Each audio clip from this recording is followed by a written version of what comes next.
Hello po mga kababayan, si Dante Maravillas. So pag-usapan natin yung mga mainit na balita ngayon. Yan, sabi dito sa Manila Bulletin Report, Ombudsman Remulla reveals money trail leading to Senator Chis Escudero. May money trail daw. Ang tumbok kay Chis Escudero. Rimada niya, Mr. Maravillas, yung kababayan mo. Ngayon, may isa pang balita dito. Pero parehas na press con, iba yung headline. Itong binasa ko mga kababayan, galing ito sa Manila Bulletin. Yung kwento ng Manila Bulletin medyo accurate. Yan Pero itong sa GMA News Online, medyo may konting may diferensya po. Sabi dito sa headlines ng GMA News Online, Remulla trails linking Escudero Romualdez to flood control mess found. Nasama na bigla si Martin Romualdez. Pero ang sinasabi sa balita sa headlines niya, trails. Hindi man sinasabing money trails. Pero baka yun ang tumbok ng kwento. Ito naman yung sa ABS-CBN. Yung mga headlines, iba-iba po. Sabi sa report ng ABS-CBN, Remulla says Romualdez may face raps over cost appointment. Escudero under investigation. Bakit niya Mr. Maravillas may power to appoint si Martin Romualdez? Batay doon sa sinabi ni Boyeng Remulla. Nagtaka nga po ako kung bakit sinabi ni Boyeng Remulla na appointed ang nag-appoint kay Saldico bilang chairman ng Committee on Appropriation, si Martin. Inaging congressman man po si Boyeng Remulla. Ang mga committees, baka nagkamali lang ng statement siya. Ang mga committees po, hindi man ina-appoint ang chairman. Pinipili ng mga members ng Congress. Di ba po? Tapos sabi ni Boyeng, si dating Speaker Martin Romualdez daw could face a complaint for gross inexcusable negligence. Paano naging gross inexcusable negligence na after madiscovery po ni Martin Romualdez na may problema po yung budget, siya mismo po yung nag-preside para sa pagtanggal kay pagtanggal. Ang motion galing po kay Sandro, anak ng presidente. Yan yung report ng January 14, Representative Saldico out as Appropriations Panel Chairman. Ang motion galing kay Sandro Marcos, pinsan ni Martin Romualdez. Ayan In other words, hindi po pinabayaan ni Martin. Yan balita galing sa Philippine Star. In a surprising move, the lawmaker son of President Marcos yesterday moved to declare the position of chairman of the Committee on Appropriations of the House of Representatives vacant just as Congress resumed session after a month-long holiday break. No objections were heard when House Senior Deputy Majority Leader Sandro Marcos of the 1st District of Ilocos Norte declared the powerful committee vacant, which was led by Representative Saldico of the Ako Bicol Party List since July 2022. There were speculations that Ko had displeased the President, which could have been the reason why it was the younger Marcos who made the move to strip him of the post. As Appropriations Panel Chairman, co-handled along with Senior Vice Chairperson Estela Luz Kimbo of Marikina 2nd District, the national budgets for fiscal years 2023, 2024, and 2025, the last of which suffered vetoes from Marcos. Ko, a senior administration legislator, also heads the 61-member party list coalition Foundation Incorporated in the chamber, which comprises more or less 20% of the 246 total district congressmen across the country. So naging chairman po ng Committee on Appropriations kasi presidente si Ako Bicol Party List Representative Saldico ng powerful coalition ng mga party list. 61 sila doon. So hindi siya inappoint mga kababayan, walang appointment. Mula kay Martin Romualdez, pinili siya ng majority ng mga members ng Congress. Yan ang rason kung bakit siya chairman. Kita ninyo? Baka nagkamali lang ng pananalita mga kababayan si Ombudsman Boyeng Rimulya nang sabihin na inappoint ni Martin. Walang power to appoint po ang speaker. Kasi ang speaker nga po pwedeng tanggalin ng majority. Pwedeng ikudita. Di ba po? Pati po yung mga chairmanship. Ang nagpipili po ng mga chairman, di majority. Ganon, para din sa Senado po, na kung sino yung nasa majority, halimbawa Chairman Committee on Blue Ribbon, o di ba? Sa Blue Ribbon po, hindi makapalag yung minority kasi majority of the members ng Senado ang gusto ngayon si Ping Lacson uli. Ganun lang po yun. Kumbaga, may influence din siguro mga kababayan yung speaker, pero just the same, nire-respeto siyempre ng speaker. Ano man yung desisyon ng majority ng members ng Congress. Kasi democracy po, collegial body ang nagdidesisyon. So I think mga kababayan, mali na sabihin ni Ombudsman Rimulya, although ako po, pabor kay Ombudsman Rimulya sa pagiging ombudsman niya. At tayo naman po, sumusuporta sa mga actions niya. Gusto niya na mapanagot ang lahat ng mga sangkot sa mga anomalya. All of us naman po, yan ang gusto na mangyari. Baka nasobrahan sa excitement po. Di ba? Tao lang naman po si Boyeng Rimulya na pwedeng magkamali sa kanyang mga statements. Di ba po, mga kababayan? But anyway, ibigay ko muna sa inyo kung ano yung kanyang mga sinabi sa press briefing kahapon. Ito, mas accurate ito mga kababayan na report. Ito na lang yung gamitin ko na report mula sa Manila Bulletin. Kaysa sa ditong headlines ng GMA News Online. At saka itong balita mula sa ABS-CBN. So ito yung basahin natin na report ng Manila Bulletin. So sabi dito, Ombudsman Jesus Crispin Rimulya said that their investigation on Senator Chis Escudero's involvement in the flood control scam is currently ongoing and they have already unraveled the money trail leading to the former Senate President. Madaling sabi, sa kanilang investigasyon mga kababayan, yung money trail na nakikita nila sa mga ebidensya at saka sa mga testimonies mula sa mga natanong na nila, tinutumbok po talaga si Chis Escudero. Paano yan, kabayan? Yan ang sabi dito po sa report na gano'n. Ang tumbok po kay Chis Escudero. Sabi dito sa report ng Manila Bulletin as stated by Ombudsman Boyeng Rimulya. Malinaw na po. Yan ang sabi niya. We have statements of money trail leading to him. Sabi ni Rimulya. And there is a narration of facts that are there already. Sa kabagaan niya, Mr. Maravillas. Kaya yung papreskon, kasama na yung papreskon. Yung privilege speech, mga kababayan ni Chis Escudero, nang itinuro niya si Martin Romualdez na mastermind, malinaw po na deflection. Ang money trail, papunta po sa kanya mismo. Ito, pakinggan natin mga kababayan yung presscon kahapon.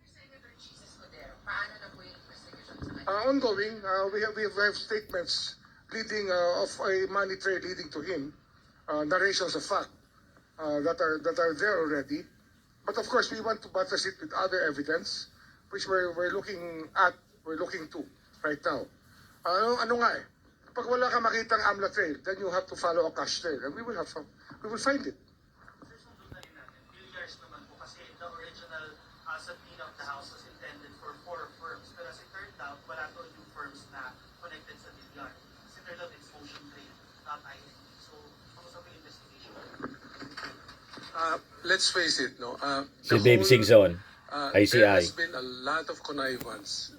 Congress, DPWH, even the agencies that were supposed to monitor Grabing sa buhatan po. movements. No? So definitely there was total connivance, and the fact is that congressmen and senators are told by DPWH kung saan distrito sila pwedeng magbaba with SOP. Napakaliwanag nun. There are favorite district offices where they give very high SOPs, no? And maliwanag na yun, no, sa findings ng ICI. So, it's a matter of identifying people who were involved in the connivance that really brought this whole government machinery system total breakdown. No? The process to us, especially coming from DPWH, is already very clear. Without the role of DPWH officials, hindi mangyayari ito. At sir, aabot din hanggang sa mga sekretary. Umabot na nga eh. Lahat. Because it did not start the last 2 years. It started way back, started in tiny bits in 2018, started to grow. When they 2018 po, perfected the panahon system, ni Digong. it started in tremendous leaps and bounds. Ano, Villar? Yung mga diskaya nga lang po, ulit-ulit nating sinasabi, by their own admission sa pagtatanong ni Bato, 2016 po, nagsimula sa flood control. Tumindi ito 2018. Kaya makikita ninyo doon mga kababayan, sa graph mismo na present sa Congress, pumaldo yung mga diskaya mula 2016. You see? Yan o. Graph of the Diskaya companies earned from 2016 to 2022 in onwards. Yan o. 2016, nag-spike siya. Pag 2022 na, nagpababa na siya. Mga kababayan, pababa na siya. So tumiba siya from 2016 to 2022. Yan ang graph. Oh. By the billions. Yan o, 8 billion. Kaya pilit po na pinagtatakpan ng mga DDS influencers. Itong mga diskaya po at ang nakapagtataka kung bakit ayaw ng restitusyon ni ibalik yung mga nakulimbat. Ayaw ni Marcoleta na gawing requirement.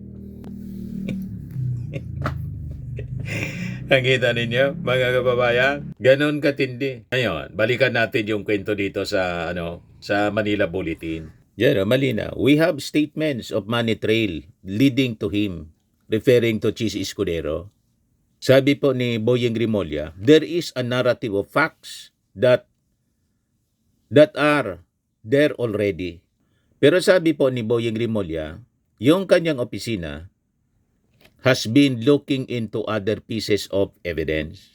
Sabi niya, pag wala kang makitang Anti-Money Laundering Council or AMLAC trail, then you have to follow a cash trail. Meanwhile, ito na po mga kababayan, Rimulya also said that former Speaker of the House Martin Romualdez should also be held liable for the flood control scam because of the appointment of resigned Ako Bicol Party List Representative Saldico. Hindi ba po si Martin Romualdez ang nag-appoint? Walang appointment mula kay Martin Romualdez. Pinili ng collegial act, pinili ng majority itong si Saldico because of his political influence. Siya kasi mga kababayan yung leader ng 61-member Party List Coalition Foundation Incorporated. Kaya pinili siya ng majority bilang chairman ng Powerful Committee on Appropriations. Ganon po yon. Yung lumalabas sa narrative po ni in which we disagree. I disagree personally. Tao ni Martin Romualdez, itong si Saldico. Malabo po, hindi man po tao ni Martin Romualdez si Saldico. Mas close pa nga sa mga Duterte po si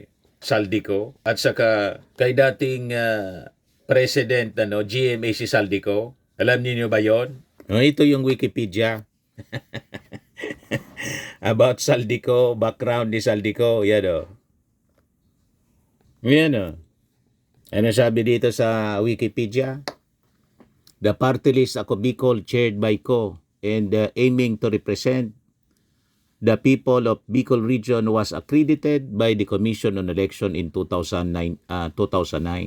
By this time, Ko had reportedly been close to President Gloria Macapagal Arroyo and her husband Jose Miguel, with the party list group Bayan Muna filing a disqualification case against Ako Bicol on claims that it was merely a front for the Arroyos. Wikipedia mismo nagsabi, close sa mga reportedly close sa mga sa mga Arroyo kay GMA. Si GMA, close sa mga Duterte. Barkada ni Sara. Na nag-attempt nga si GMA noong remember the Tambaloslos?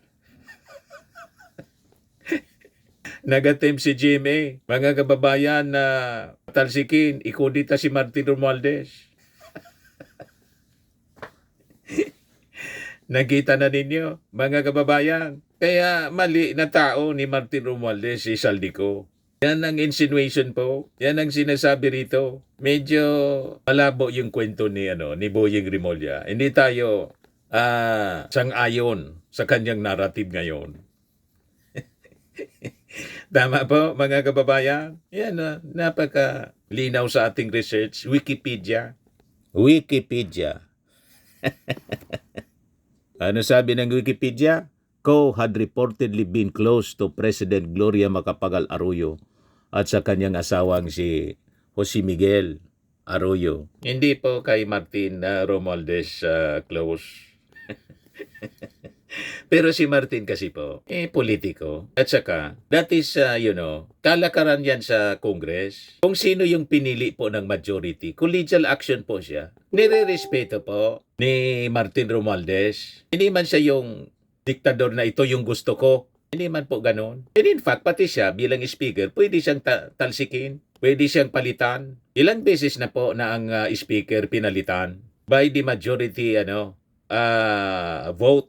Di ba? Kaya lang hindi nangyayari ngayon sa Congress kasi marami yung sumusupport kasi kay Martin Romualdez. Siguro nagustuhan yung kanyang liderato. Pero because of this investigation sa flood control scandal, minabuti po ni Martin Romualdez na mag-step down bilang speaker. Dapat ma-appreciate na lang natin yun, mga kababayan, para hindi magamit yung impluensya ng opisina ng speaker. Tama po. Kaya lang masyadong pinagkakaisahan, mga kababayan, si Martin. Pinopolitika kasi ang duda nila, si Martin po tatakbo. Paanong tatakbo, mga kababayan, na nag-resign na nga as speaker? At halimbawa pa, tumakbo. Matagal pa yun. Di ba po? Ang problema, yung iba po, masyadong pinopolitika. Si Martin Romualdez. Gustong isabit. Yung money trail po, mga kababayan, ang tumbok si Cheese. Yung testigo na nagtuturo, mga kababayan, kay Martin, based sa latest na interview ng Billionaire News kay Marcoleta, malamang hindi na po magpakita. Di na justify na po, mga kababayan, ni Marcoleta yung possible na di pag-appear sa pagpapatuloy ng hearing ng Blue Ribbon sa Senado. O di ba? So mali itong statement ni ni Boyeng Rimulya na appointment of resigned Ako Bicol Party List Representative Saldico. Hindi inappoint po ng speaker si Saldico. Pinili siya ng majority, collegial action. At nang madiscover na may problema, si Martin mismo ang nag-preside, mga kababayan, doon sa pagtanggal kay Saldico bilang chairman ng Committee on Appropriations. Nang ibig sabihin, hindi po kinukonsinte ng speaker. Recorded, mga kababayan, ang ebidensya. Session resumed. Mr. Majority Leader. Mr. Speaker, I move to declare vacant the position of Chairperson of the Committee on Appropriations. There's a motion. The chair hears no objection. Said motion is carried. Session suspended. Di ba? Malinaw. Ibig sabihin, hindi nagustuhan ni Sandro Marcos, ni Martin Romualdez yung mga nangyari po sa budget. Lalo yung mga insertions po. At ulitin natin, hindi parte po ng BICAM si Martin. Traditionally, ang speaker hindi parte, pati yung Senate President. Kaya lang si Chis Escudero po, in-insert niya yung sarili niya sa BICAM. Nakapirma siya. Yan ang ebidensya. Mga senador, si Grace po, chairperson, si Saldico, chairperson, Congress. Sumama si Chis Escudero, Senate President. Walang Speaker of the House dyan. Wala yung pangalan ni Martin kasi hindi siya member. Wala din siyempre siyang pirma. Pero si Chis Escudero, may pirma po. Di ba, mga kababayan? Walang paper trail. Wala ding money trail pagdating doon sa mga kickbacks na sinasabi, other than yung kwento, yung affidavit ni Gutesa, na hindi na siguro mapanindigan yun ni Gutesa. Kasi si Gutesa po, nagtago na.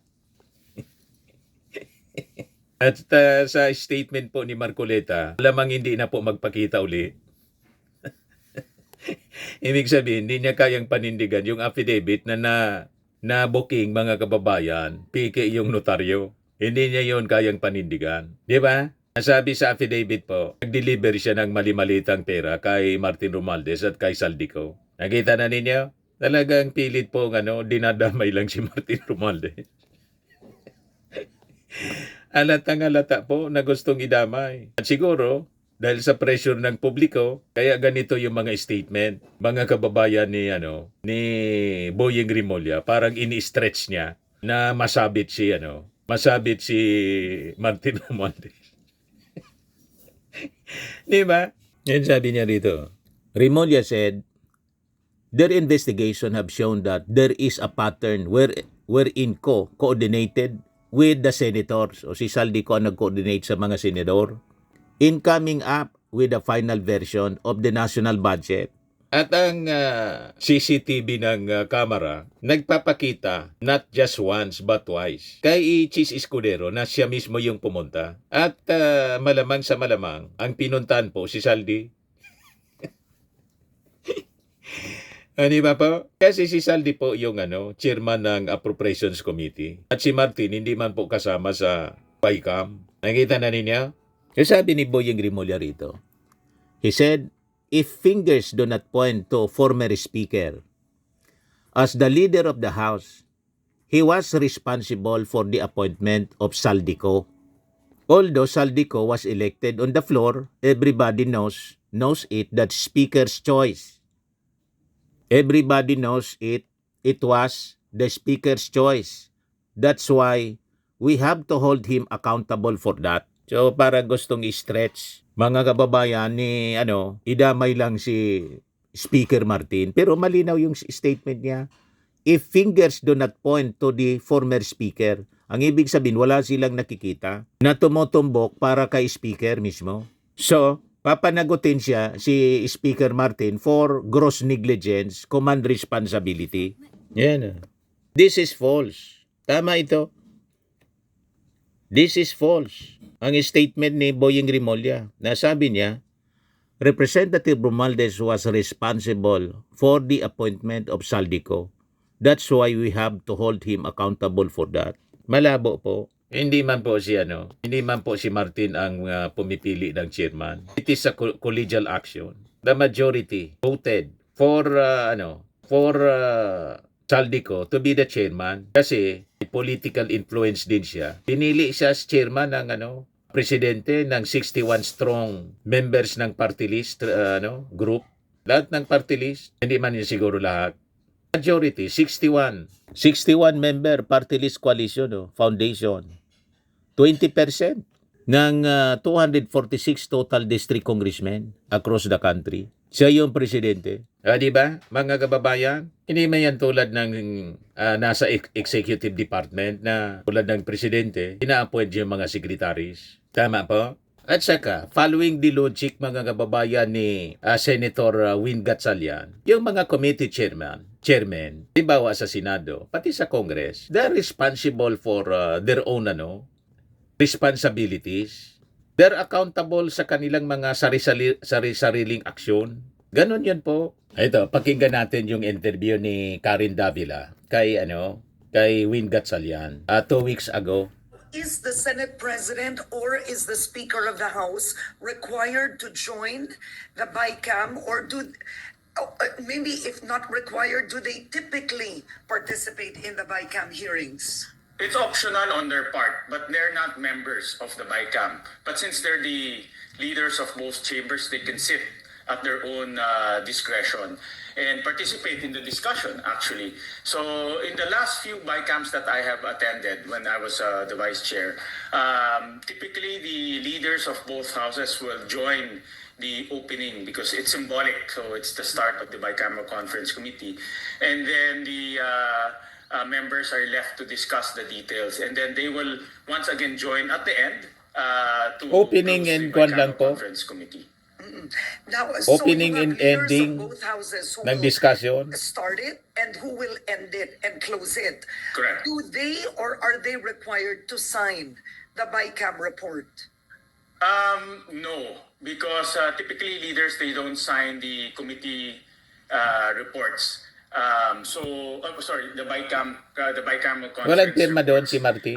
The reports are endorsed by the chairman and also the vice chairman or the members. Sometimes vice chairman. Hindi sometimes siya the members sumali. are not even vice chairman. Depends on the chairperson who will he or she appoints. But the report itself, no. But but the Senate President will sign the ratification because after the BICAM, the report, it's not yet complete. It's not yet perfected. The only time it will be perfected when the reports are ratified by both chambers. And this is where the leadership, the Senate President, and also the Speaker will have to sign. Okay, so in the end, is both leaders of the houses of Congress take responsibility and accountability for Yan the na. budget. Is this correct?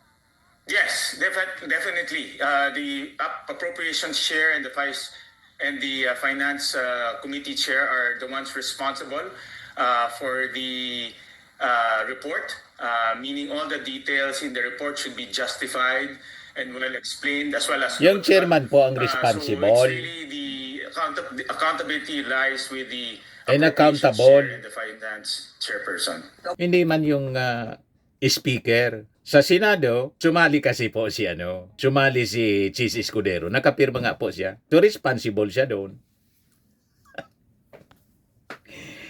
Nakita na ninyo, mga kababayan, pilit na sinasabit si Martin Romualdez, malabo po, walang trail sa kanya. Lumalabas, ini-stretch lang po ni Ombudsman Remulla, command responsibility. Accountable. Ang accountability and responsibility nandun sa chairman. Malinaw yung paliwanag mga kababayan ni Win Gatchalian. Parang yung sabi nga, matandang kasabihan. Ang kasalanan ni Juan, kasalanan ni Juan, hindi kasalanan ni Pedro.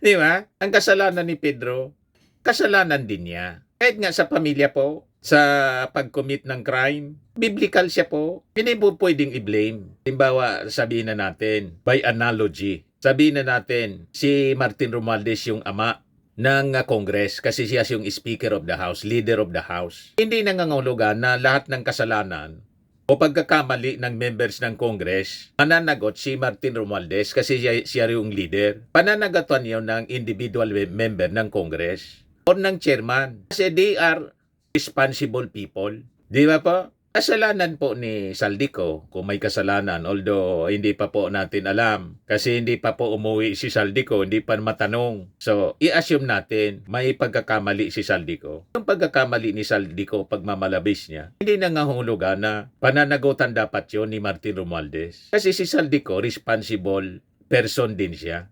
Accountable and responsible person. Na hindi man po inappoint, hindi pinili as a collegial body ng majority ng Congress. Naintindihan na po ninyo. Kung sa magulang, ang kasalanan ng anak hindi kasalanan ng tatay. Or kasalanan ng tatay, kasalanan ng anak.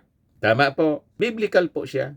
Ngayon sabi po sa Ezekiel 18 verse 20. Malinaw mga kababayan. Ano sabi diyan? The soul that sinneth, it shall die. The son shall not bear the iniquity of the father, neither shall the father bear the iniquity of the son. The righteousness of the righteous shall be upon him, and the wickedness of the wicked shall be upon him. Hindi yung kasalanan ni Saldi, kasalanan ni Martin. Ang kasalanan ni Saldi, kasalanan din niya, pananagutan din niya. Ang kasalanan ni Martin, kung may kasalanan pagkakasala si Martin, hindi mo man pwedeng i-blame sa mga members din ng Congress. Kasalanan din niya yun. At ang kapurihan ni Martin, halimbawa, yung mga magaganda niyang ginawa, sa kanya din yon kapurian. Hindi kapurian ng kung sinong tao. Nakita ninyo? Yan ang pamantayan ng tamang pag-ugali ng isang tao. Kahit sa pagkakasala, hindi mo pwedeng i-blame sa iba. Kaya itong korupsyon na nangyari po sa gobyerno, pinapaimbestiga ng ating Pangulo. Tapos yung iba, ibiniblame sa ating Pangulo. Siya nga yung nagpapaimbestiga. Grabe yan ang corruption sa Marcos administration. Totoo naman po na may corruption sa Marcos administration pero hindi niya kinukonsente, hindi niya tinotolerate. Siya nga po yung nagbulgar nito, nagpapaimbestiga. Kaya nga may ICI. Nakikisakay lang kayo. Pagkatapos, binabaliktaran ninyo yung ating Pangulo tapos damay ninyo si Martin Romualdez. Ito yung gustong itama ng ating Pangulo. Gusto ding itama ni Martin Romualdez. Kaya, dahil itinuturo siya, willing siya na magsailalim sa investigasyon. At pumunta na nga siya sa ICI. You see? Mali itong sinasabi ni Ombudsman Martin Romualdez, Ombudsman Martin Rimulya, kung pagbabatayan natin mismo yung Bible. Malinaw. The inequity of the Father, the Son shall not bear the inequity of the Father, neither shall the Father bear the inequity of the Son. Kung ang anak si Saldi at ang ama si Martin, ang pagkakamali ni Saldi, hindi man pwedeng i-blame kay Martin bilang ama ng Congress. Responsibilidad din ni Saldi ko ang kanyang pagkakamali kung mayroon. Kasi iniimbestigahan pa, so presumption of innocence. Beyond, unless proven guilty beyond reasonable doubt. Ganon po sa ating justice system. Kaya kailangan imbestigahan talaga ng mabuti. Tama po. Kaya itong sinasabi ni medyo hindi tayo konforme. That's why we have to hold him accountable for that.